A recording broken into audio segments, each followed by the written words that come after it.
하나님 말씀 함께 나누도록 하겠습니다. 오늘 우리가 함께 볼 하나님 말씀은 신약성경 골로새서 3장 1절부터 14절까지 말씀입니다.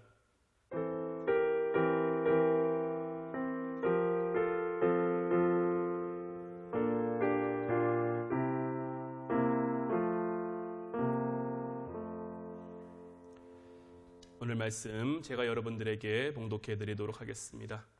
그러므로 너희가 그리스도와 함께 다시 살리심을 받았으면 위의 것을 찾으라. 거기는 그리스도께서 하나님 우편에 앉아 계시느니라.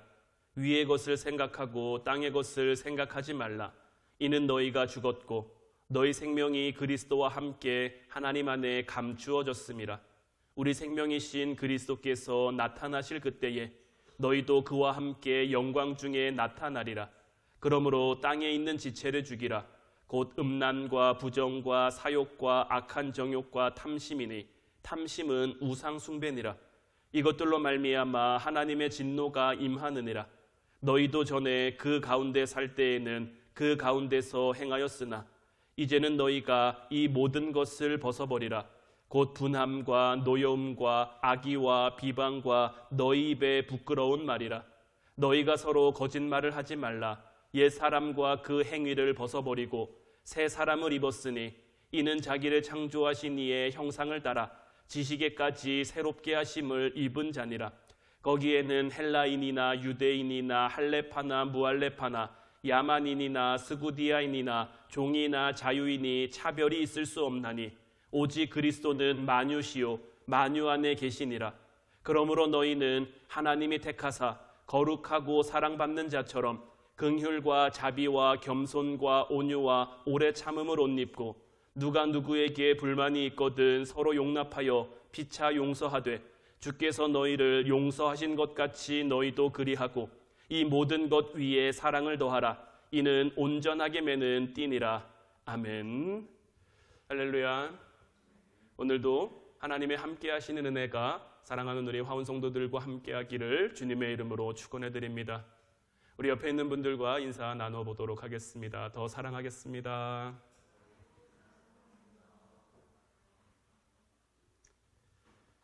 하나님의 사랑이 언제나 여러분들에게 충만히 임하기를 바랍니다. 한때 미니멀 라이프라는 것이 굉장히 유행한 적이 있죠. 지금도 유행인지는 잘 모르겠습니다만은 여러 가지 분야, 여러 가지 방면에서 미니멀 라이프라는 말이 굉장히 좀 화제가 된 적이 있죠. 이 미니멀 라이프의 요지는 비울 것은 비우고 최대한 간편하게, 간단하게 살자라는 거죠. 그런데 많은 사람들이 이 미니멀 라이프에 도전했다가 실패하는 경우를 많이 봤어요. 왜냐하면 이 미니멀 라이프로 사는 것이 결코 쉽지가 않아요. 자기가 가지고 있는 것을 버리고 자기가 가지고 있는 것을 비운다? 이건 말처럼 그렇게 간단한 문제가 아닌 거죠.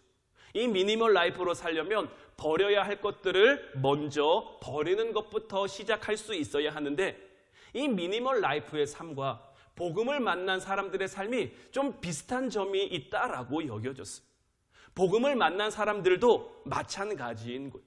복음을 만난 사람들이라면 세상 사람들과는 다르게 살아야 하는 거죠. 다르게 살아가기 위해서는 지금까지 내가 살아온 삶의 방식들을 버릴 수 있어야 하는 거예요. 그 버림으로부터 시작해야 새로운 그리스도인으로서의 삶을 살아갈 수 있게 되는 거죠. 사도 바울은 골로새 교회의 성도들에게 이러한 고민을 해결할 수 있는 세 가지 방법을, 세 가지 명령을 통해 말하고 있는데 오늘 이 시간에는 이 미니멀 라이프와 그 방법들을 좀 비교하면서 우리의 신앙을 한번 점검해보고 살펴보는 시간을 갖길 바랍니다. 사도 바울이 첫 번째로 이 골로새 교회 성도들에게 말한 것은 무엇이냐? 그러므로 위의 것을 찾아야 한다라는 거예요. 오늘 본문 1절 말씀을 다시 보면 그러므로 너희가 그리스도와 함께 다시 살리심을 받았으면 위의 것을 찾으라. 거기는 그리스도께서 하나님 우편에 앉아 계시느니라. 바울이 첫 번째로 이 골로새 교회 성도들에게 말하는 것은 뭐냐? 그러므로 너희가 그리스도와 함께 다시 살리심을 받았으면 위의 것을 찾으라라는 거예요. 바울은 골로새 교회 성도들에게 위의 것을 찾으라고 말하고 있는데 여기서 한 가지 조심해야 할 것이 있어요. 우리는 위의 것이라고 얘기하면 자꾸 하나님 나라만 생각을 합니다. 사실 위의 것이라고 한다면 예수님이 계신 곳을 가리켜 말하는 거예요. 그러니까 우리는 이곳을 장소적인 의미로 생각하면 안 되는 거예요. 예수님과 함께하려는 그 마음이 우리 안에 있어야 한다라는 거예요. 그러니까 임마누엘의 마음이 늘 우리와 함께 해야 한다라는 거죠. 저는 교회는 그 어디보다 상식적인 곳이 되어야 한다라고 생각합니다. 그런데 여기서 말하는 이 상식은 우리가 아는 상식과는 조금 다를 수도 있어요. 왜냐하면 교회는 세상 조식과는 같은 곳이 아니에요. 같은 취지도 같은 의미도 같은 목적도 아니단 말이에요. 하나님의 말씀이 함께하는 곳이, 하나님의 말씀을 따르는 곳이 교회이죠. 때로는 하나님이 우리에게 말씀하시는 것이 비상식적인 것처럼 보일 수도 있어요. 하나님이 우리에게 명령하는 것이 합리적이지 않아 보일 수도 있어요. 하지만 하나님이 우리에게 말씀하셨기에, 우리에게 그 말씀을 주신 분이 하나님이기에 그 말씀이 상식적이 될 수 있고 합리적이 될 수 있는 그러한 곳이 바로 교회여야 한다는 거죠. 우리가 20일 기도회 동안에도 말씀을 나눴습니다마는 불뱀에 물려 신음하고 있는 이스라엘 백성들에게 하나님이 내려주신 해결책은 장대 위에 놋뱀을 매달아 쳐다보는 거였죠. 방법적으로 봤을 땐 전혀 합리적인 방법이 아니에요. 뱀에 물렸는데 어떻게 장대 위에 놋뱀을 바라본다고 살 수 있겠습니까? 이 사람의 이성이라는 것은 극한 상황에 몰렸어요. 뭐라도 지푸라기라도 잡고 싶은 심정이 있는데 그때 주어진 방법이 합리적이지 않으면 이상하게 여기는 그런 습성이 우리 인간들에게는 있어요. 쳐다보면 산다고 말씀하셨으면 그 말씀을 믿고 쳐다보면 되는데 그것을 의심하는 사람들도 있단 말이죠. 그래서 성경은 무엇이라고 우리에게 기록하고 있느냐? 쳐다본 사람은 산다라는 거예요. 쳐다본 사람은 나음을 받는다는 거예요. 쳐다본 사람은 고침을 받는다라는 거예요. 때로는 하나님의 말씀이 우리에게 이성적이지 않고 합리적이지 않고 상식적이지 않은 것처럼 여겨질지라도 그 말씀을 주신 분이 하나님이기에 내가 하나님을 믿고 그 말씀을 상식으로 받아들일 수 있는 곳, 이런 의미에서 교회는 상식적인 곳이 되어야 하는 거죠. 교회는 무엇보다 사람보다 하나님을 먼저 바라볼 수 있는 곳이 되어야 하는 거죠. 하나님을 먼저 생각할 수 있는 곳이 되어야 하는 거예요. 바로 이것이 위의 것을 찾는 그러한 삶이 되었는 거예요. 그렇다면 사도 바울은 왜 위의 것을 찾으라고 우리에게 명령형으로 말하고 있는 것일까? 그 이유는 다른 데 있는 것이 아닙니다. 우리는 이 땅을 살아가고 있기 때문이에요. 우리는 아직 땅에 속한 존재들이기 때문인 거예요. 육신을 가지고 살아가는 한 우리는 이 땅으로부터 자유로울 수가 없어요. 그런데 이 땅의 습성이 뭐냐? 가만히 있으면 위의 것을 쳐다보지 못하게 된다라는 거예요. 우리가 땅에 속해 땅에서 살아가면 하나님을 생각하기보다 이 땅의 것을 먼저 생각해요. 하나님을 바라보기보다 이 땅의 것을 먼저 바라보게 되는 거죠. 그래서 사도 바울은 2절 말씀을 통해 위의 것을 생각하고 땅의 것을 생각하지 말라고 우리에게 말하고 있는 거예요. 땅의 것은 우리가 생각하려고 하지 않아도, 찾으려고 하지 않아도 자연스럽게 우리 안에 주어져요. 왜냐하면 우리는 이 땅을 살아가고 있으니까요. 그러니까 이 땅 가운데 속한 삶을 살아가면서 우리는 할 수만 있는 대로 자꾸 위의 것을 생각할 수 있어야 하는 거예요. 이 땅 가운데 하나님을 자꾸만 생각하려고 노력해야 되는 거예요. 하나님을 바라보려고 자꾸만 노력해야 하는 거예요. 이러한 노력, 이러한 훈련이 우리 안에 되어 있지 않으면 광야의 이스라엘 백성들과 똑같은 모습이 우리 안에 나타날 수밖에 없는 거예요. 그들은 조금의 문제만 생기면 하나님이 그들을 인도해 주신 은혜가 얼마나 큽니까? 하나님이 얼마나 놀라운 방법으로 그들과 함께 하고 있습니까? 그런데 금방 잊어버려요. 금방 생각하지 못해요. 금방 떠올리지 못해요. 왜냐하면 그들은 하늘의 것을 생각하지 못하기 때문인 거예요. 하지만 그 상황 속에서 모세가 하늘의 것을 바라보고 하늘의 것을 생각하고 하나님과 그들 사이의 중보자가 되어준 거죠. 어떤 의미에서 이스라엘 백성들 그 광야에서 여정 동안 모세가 그냥 멱살 잡고 끌고 간 거예요. 하지만 그런 과정들을 통해서 하나님은 이스라엘 백성들이 배우기를 원하신 것, 그 모습들을 담기를 원하신 것. 지금은 모세 한 사람이지만 이러한 과정들이 우리 안에서 훈련되고 반복되어지면 우리 역시 모세처럼, 바울처럼 하늘의 것을 생각하며 위의 것을 생각하며 땅의 것을 생각하지 않을 수 있기 때문인 거죠. 여러분들이 복음을 믿으신다면, 여러분들이 예수님을 믿으신다면 이제 우리의 삶의 모습도 바뀌어갈 수 있어야 하는 것. 우리 안에 비워야 할 것은 비우고 버려야 할 것은 버려야 되는 거죠.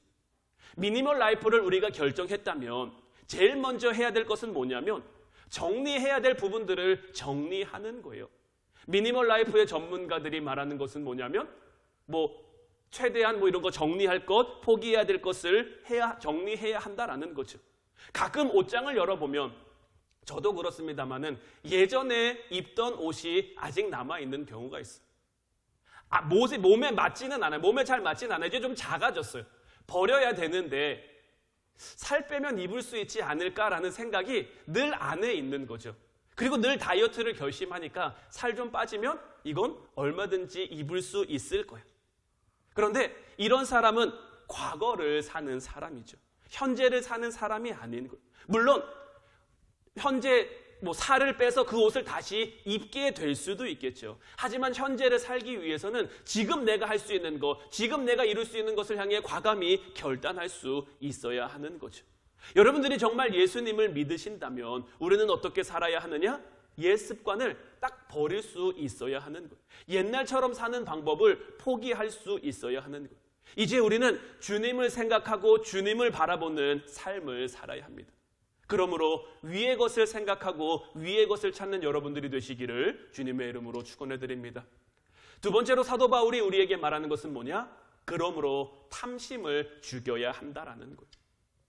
전문가들은 미니멀 라이프의 삶을 살기 위해서는 물건에 대한 욕심을 줄여야 한다고 말하죠. 우리 신앙생활에서도 마찬가지입니다. 욕심을 줄여야 하는 것. 오늘 본문 5절 말씀을 보면 그러므로 땅에 있는 지체를 죽이라. 곧 음란과 부정과 사욕과 악한 정욕과 탐심이니 탐심은 우상 숭배니라. 땅에 있는 지체를 죽일 것을 말하고 있는데 도대체 뭘 죽이라는 겁니까? 땅에 있는 지체는 음란과 부정과 사욕과 악한 정욕과 탐심이라고 말하고 있는데 이런 것들은 죄된 본성에서 나오는 거예요. 그런데 우리가 듣기에도 우리가 생각하기에도 우리가 느끼기에도 음란, 부정, 사욕, 악한 정욕 여기까지는 뭔가 좀 거부감이 들어요. 근데 이 탐심에 대해서는 그렇지 못한 경우가 참 많다라는 거예요. 그래서 사도 바울은 여러 가지 땅에 있는 지체에 대해서 말하면서 탐심을 꼭 집어 우상 숭배라고 말하고 있는 거예요. 사도 바울은 왜 탐심만 우상 숭배라고 말하느냐? 우리가 그냥 이 탐심이라는 단어만 들었을 때는 좀 거부감이 들지 모르겠습니다만은 우리의 삶 가운데 이 탐심의 문제가 우리를 늘 괴롭히고 우리에게 때로는 아무것도 아닌 것처럼 여겨지기 때문인 거예요. 우리는 우리 스스로의 죄에 대해서는 조금 관대한 부분이 있어요. 내로남불이라는 말이 있는 것처럼 내가 하는 건 좀 괜찮고 다른 사람들이 하는 건 안 괜찮고 그래서 그것이 죄인지 모를 때도 있고 때로는 알지만 알면서도 모른 척할 때가 있다라는 것. 더군다나 이 탐심이라는 것은 내 소원, 내 만족이 함께하기 때문에 우리가 깨닫기 더욱 어려운 것. 그래서 사도 바울도 이 탐심이 우상숭배와 같은 거라고 말하고 있는 거예요. 굉장히 좀 안타까운 경우지만 제가 교회를 짓다가 교회가 부도난 경우를 본 적이 있어요. 왜 교회가 교회를 짓다가 부도났을까요? 교회를 짓는 것이 하나님의 뜻이 아니었기 때문일까요?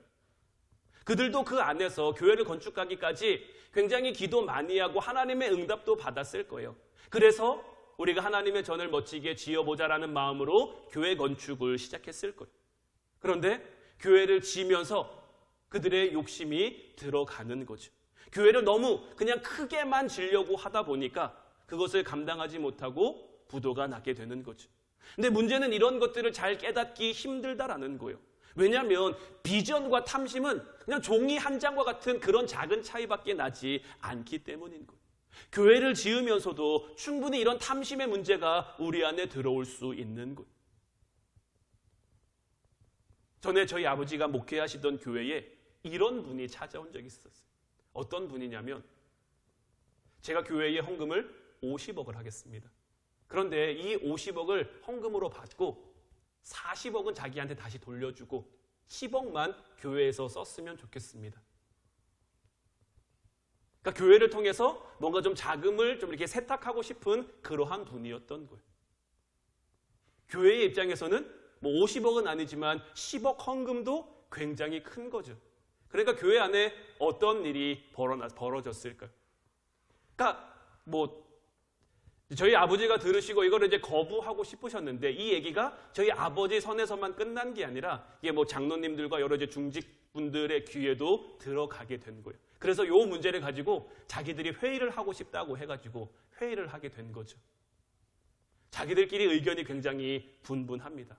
그걸 그렇게 받아야 된다는 등 그 10억을 가지고 뭐 선교를 위해 쓴다든지 여러 가지 다른 걸 위해 쓴다든지 좋은 걸 위해 쓰면 그게 좋지 않겠느냐고 하는 분들이 있는 반면에 목적이 잘못된 돈이기 때문에 이걸 받으면 된다 안 된다 뭐 이제 이런 것들로 인해 한동안 교회가 굉장히 좀 시끄러운 그런 이제 경우가 이제 있었는데 교회 안에서도 얼마든지 이런 탐심의 문제가 생겨날 수 있는 거예요.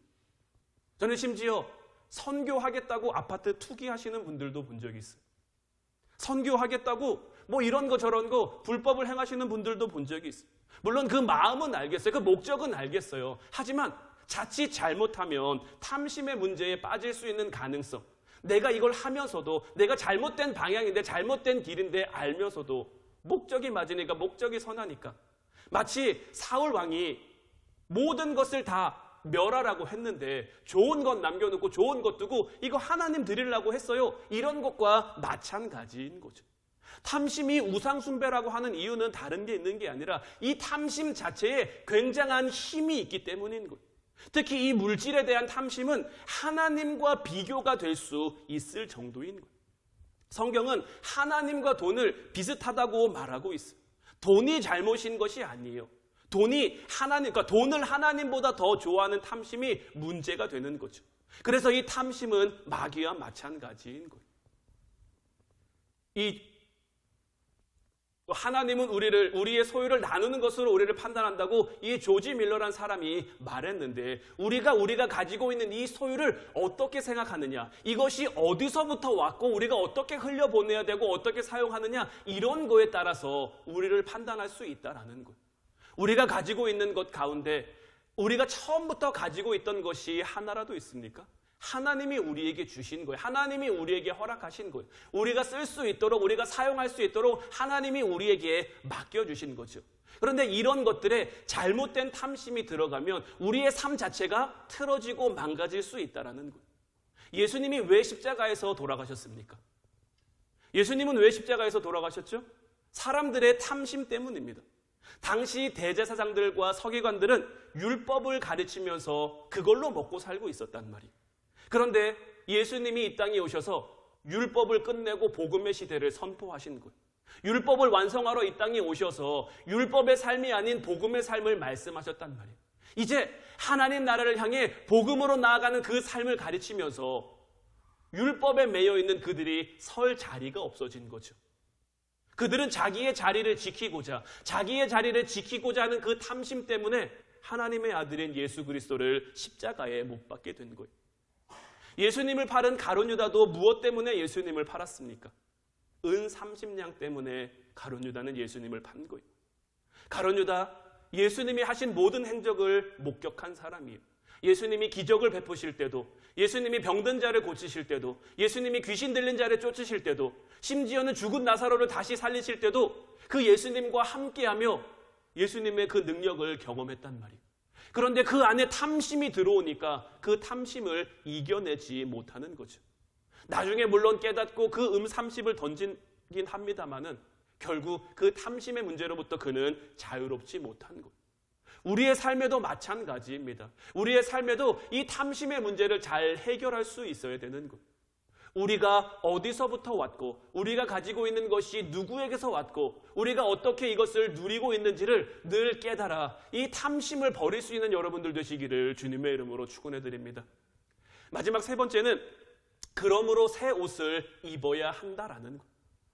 마태복음 12장 43절로 45절 말씀을 보면 더러운 귀신이 사람에게서 나갔을 때에 물 없는 곳으로 다니며 쉬기를 구하되 쉴 곳을 얻지 못하고 이에 이르되 내가 나온 내 집으로 돌아가리라 하고 와보니 그 집이 비고 청소되고 수리되었거늘 이에 가서 저보다 더 악한 귀신 7을 데리고 들어가서 거하니 그 사람의 나중 형편이 전보다 더욱 심하게 되느니라. 이 악한 세대가 또한 이렇게 되리라. 어떤 사람에게 귀신이 들렸었는데 그 사람에게서 귀신이 나간 거죠. 이 사람에게서 귀신이 나갔다는 것은 하나님의 능력이 이 사람에게 임한 거예요. 하나님의 은혜가 이 사람에게 임한 거예요. 그래서 하나님의 은혜로 하나님의 능력으로 이 사람에게 들렸던 귀신이 나갔단 말이에요. 근데 이 귀신이 나가서 보니까 갈 데가 없는 거죠. 그래서 혹시나 하는 마음에 원래 있던 곳으로 다시 돌아와 본 거예요. 그런데 자기가 전에 있을 때보다 훨씬 더 있기 좋은 모습으로 잘 정리되고 잘 정돈되고 잘 청소되어 있는 거죠. 그러니까 자기 친구 귀신 7을 더 데리고 와서 그 사람 안에 거하게 됐다라는 거예요. 이 말씀이 우리에게 의미하는 바는 굉장히 큽니다. 우리가 잘 비웠으면 잘 채워갈 수 있어야 되는 거예요. 잘 비우기만 하고 그 비운 자리를 채우지 못하면 오히려 이전보다 더 좋지 않을 수도 있다라는 거죠. 오늘 본문 12절 말씀을 보면 그러므로 너희는 하나님이 택하사 거룩하고 사랑받는 자처럼 긍휼과 자비와 겸손과 온유와 오래 참음을 옷 입고라고 되어 있는데 사도 바울은 이 그리스도인으로서 살아갈 수 있는 세 번째 방법을 이야기하는데 그러므로 너희는 새 옷을 입으라라는 거예요. 우리가 예수님을 믿으면 참 놀라운 일들이 우리 안에 많이 생겨납니다. 특히 처음 만났을 때의 은혜가 굉장히 크죠. 그래서 우리가 첫사랑이라고 말할 정도로 첫 모습으로 다시 돌아가고 싶다고 말할 정도로 그때 받은 은혜가 너무 크단 말이에요. 이때 우리는 주님의 살아계심과 주님의 역사하심을 경험하게 되고 그래서 주님을 믿게 되는 거죠. 처음부터 주님이 믿어지는 것이 아니라 이러한 체험을 통해 이러한 은혜를 통해 주님이 믿어지게 되는 거예요. 그래서 주님을 믿는다는 것은 학습된 것이 아니라 지식적인 어떤 습득을 말하는 것이 아니라 내가 경험하고 내가 깨닫고 내가 느껴가는 거죠. 아무것도 아닌 나를 위해 예수님이 십자가에 죽으셨구나. 이 사실이 깨달아지면서 이유 없이 눈물이 흐르고 이유 없이 감사함과 기쁨이 우리 안에 충만해지는 것. 이것이 처음 우리가 주님을 만났을 때의 그 은혜와 감사인 거죠. 그런데 여기서 중요한 것은 무엇입니까?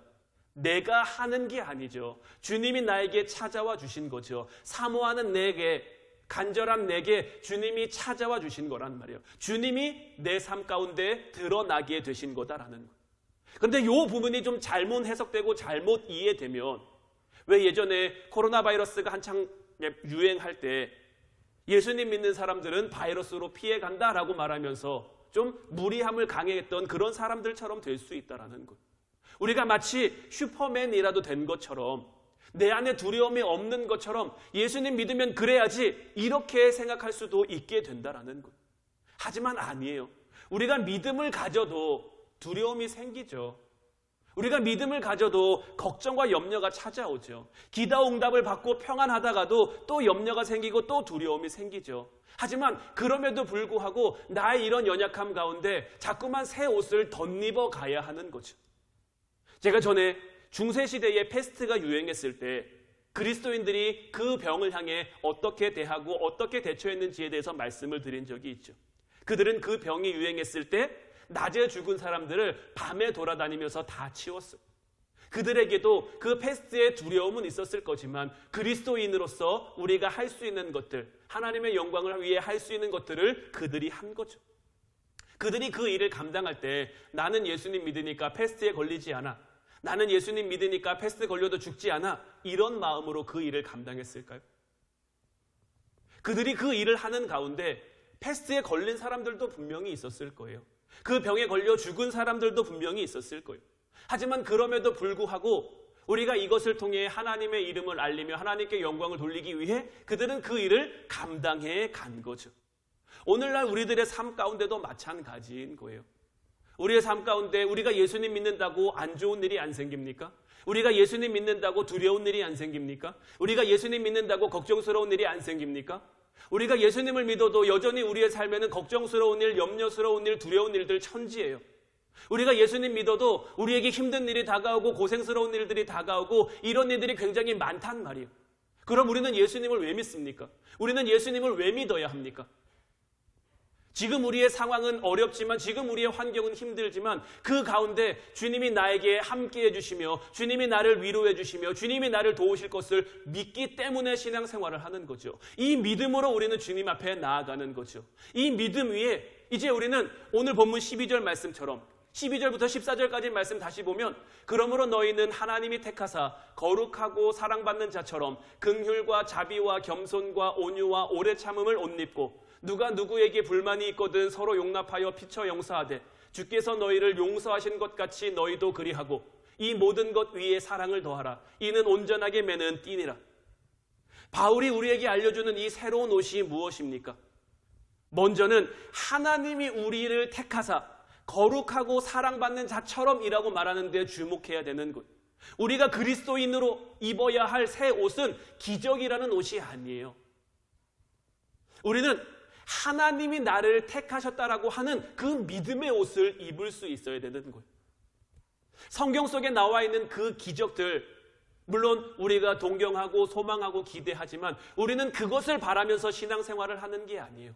그 순간순간 하나님이 함께 하신 것을 우리는 기대하고 소망하며 우리는 신앙생활을 이어갈 수 있어야 되는 거예요.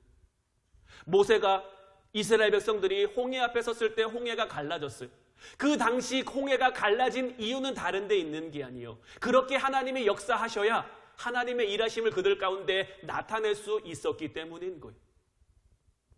이스라엘 백성들이 광야의 여정을 하는 동안 만나와 메추라기를 그들에게 허락하신 이유는 그 은혜가 그들에게 필요했기 때문인 거예요. 그러한 것들을 통해 하나님은 그들에게 계속 말씀하시는 것은 뭐냐? 내가 너희와 함께 하고 있다. 내가 너희를 택했다. 내가 너희를 돕고 있다. 이 같은 것을 보여주고 이 같은 것을 알게 하고 깨닫게 하기 위함인 거예요.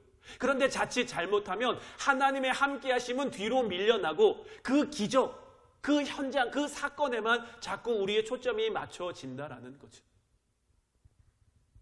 표적을 구하는 그 바리새인들과 서기관들에게 예수님은 무엇을 말씀하셨습니까? 요나의 표적 외에는 더 이상 너희들에게 보여줄 표적이 없다라고 말씀하시는 것. 왜냐하면 우리가 예수님 믿는 게 기적 누리면서 축복 누리면서 이 땅에서 잘 먹고 잘 살고 내가 원하는 대로 내가 바라는 대로 다 되는 것을 말하는 것이 아니라, 때로는 내가 힘든 그 과정을 지나가고 있지만, 때로는 내가 어려운 순간을 지나가고 있지만 하나님이 나와 함께 하신다는 그 믿음의 확신으로 살아갈 수 있도록, 우리가 하나님으로부터 은혜를 받았죠. 지금도 은혜를 누리고 있는데 그 은혜를 우리가 어떻게 받았습니까? 우리는 아무런 대가 없이 아무런 조건 없이 십자가의 은혜를 경험하게 됐다는 말이에요. 그럼 이제 우리는 어떻게 해야 되겠습니까? 이제 우리는 어떻게 살아가야겠습니까? 한국 교회가 한창 성장하면서 하나님의 은혜를 경험했어요. 하나님의 놀라운 그 기적을 경험했단 말이에요. 그런데 이 기적을 경험하고 은혜를 경험하는 데서 멈춘 거예요.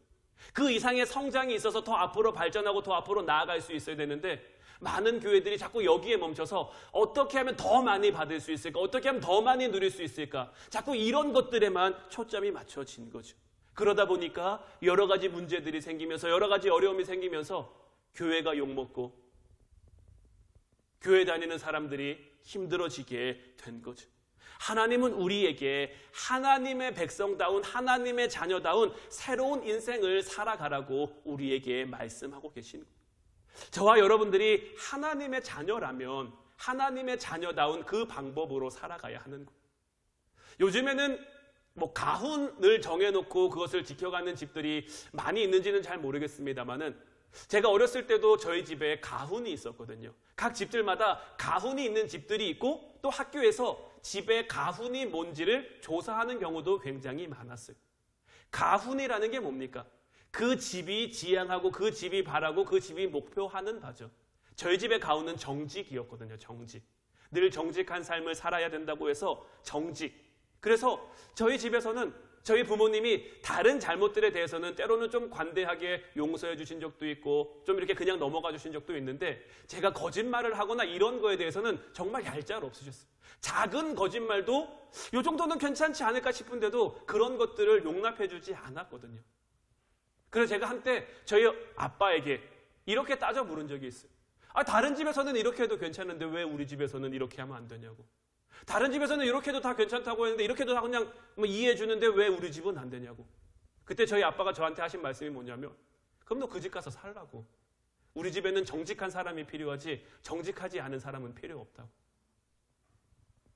하나님의 자녀라면 하나님 자녀다운 방법으로 우리가 이 땅을 살아가야 되는 거예요. 내가 하나님 자녀다운 방법으로 이 땅을 살아가지 못하는데 하나님 자녀로서 누릴 것만 누리고 싶어 한다면 그것이 우리의 욕심이고 그것이 우리의 탐심이 될 수 있는 거죠. 우리는 이제 무엇을 해야 할까요? 우리는 무엇을 할 수 있을까요? 여러분들은 무엇을 할 수 있으십니까? 저는 너무 거창한 데서부터 시작할 필요는 없다고 봅니다. 너무 빠르게 너무 급하게 하려고 하지 않아도 돼요. 먼저 우리의 마음을 결단하면 되는 거예요. 우리가 하나님의 사랑을 받았으니 우리가 하나님의 은혜를 받았으니 우리가 하나님의 축복을 받았으니 그러므로 이제 나는 하나님의 자녀다운 모습으로 살아가겠다. 그렇게 결단하고 우리의 삶의 방향을 돌이키는 거예요. 하나님은 우리가 한순간 완전해지는 것을 바라시는 분이 아니에요. 한순간 우리가 온전해지길 바라시는 분이 아니에요. 여전히 우리의 삶의 모습은 부족한 것 투성이고 연약한 것 투정일 수도 있어요. 여전히 세상 가운데 깨지고 넘어지고 상처받는 그러한 모습일 수도 있어요. 하지만 우리 마음의 중심이 어디를 향해 있느냐? 우리 마음의 중심이 무엇을 향해 있느냐?